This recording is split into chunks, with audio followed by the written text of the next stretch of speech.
Doing that, I'm going to talk to you a little bit just about some dotting basics, some good things to know. So go ahead and, when you finish that, just set it aside and let it dry. So a few things. The paint that you use when you're dotting is really important. I shouldn't say the paint itself is important, but the consistency of the paint is fairly important. And so what I like to tell people is that you are aiming for the consistency of melted ice cream or maybe like a milkshake. You want it to be thin enough that it doesn't hold shape. So you can see my paint here. When I dip into it, it doesn't make peaks. It's not super thick. But that's really important. Most often for dotting, I lean towards craft paint. So the paint that you get in these little bottles in the craft section of most stores.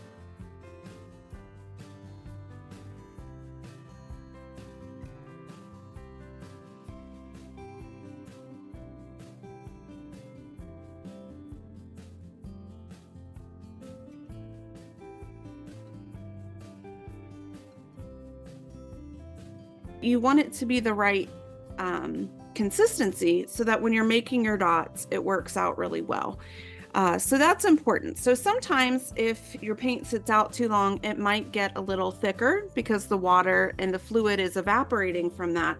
You can always add a drip of water to thin it down just a little bit. You don't want it to be too thin because then it will be runny like water and it won't stay in the dot shape.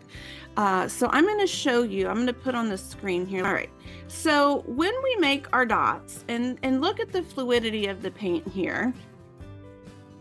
So this is what I call the kiss. When we're dotting, you want to gently kiss the surface of the surface that you're painting on. So you don't want to smush your dotting tool like you're stamping. We are not stamping. What we want to do is get enough paint on the end of our tool that kind of kisses the surface just a little bit so that it kind of makes that marshmallow, and that's what makes a perfect dot. So it's really hard for me to explain into words. That's why I like to show the picture, because this picture is everything. This is the perfect dot right here. So that's kind of what we're aiming for. And let me stop sharing this one and I will share this here. Okay. So when we're aiming for a dot, what we're trying to get is this dot at the top. It's smooth, it's round, it's filled with paint evenly.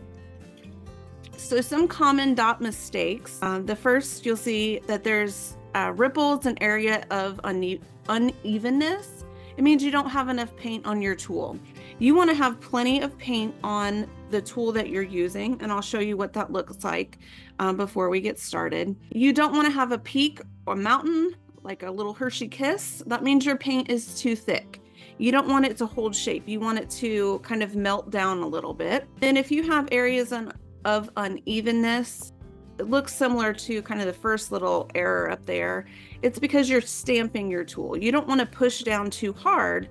You just want to push down enough to smush the paint, to let the paint kiss the stone or the surface that you're creating on. So those are kind of just some little tips I think are really helpful.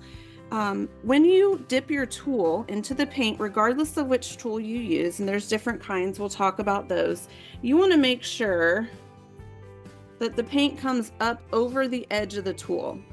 Okay, we don't want to just barely get any paint on there. This won't be enough. Okay, you want to make sure you're over the edge, that you've got plenty of paint. It's going to feel like you're wasting a lot of paint, but in reality, we use very little paint for dotting. I've got some little drips poured out here. That's all I'll need for the entire design. So don't be hesitant with the paint. You want a lot of paint on your tool, and that's true whether you're using this type of tool or this type of tool. You want it to go up over the edge. So as far as tools go, I know not everybody is going to be using the same set of tools, and that's absolutely fine.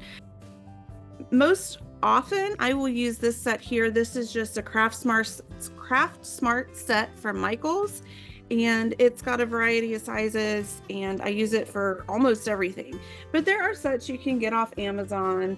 I've got sets that are made of plastic. I've got a set here. This was a Hobby Lobby set, I think. So there's lots of different sets you can get, and they all work really well. One is not better than the others, but if you pick this up and you decide to do it all the time, you will probably find a set that you love and just stick with. These straight tools here are called rods, and typically they're the same width on both ends. Sometimes the rods that you buy will be slightly curved, like the Craft Smart set I have has just got a slight curve to it. Some are completely flat. Both work really well, but these are called rods.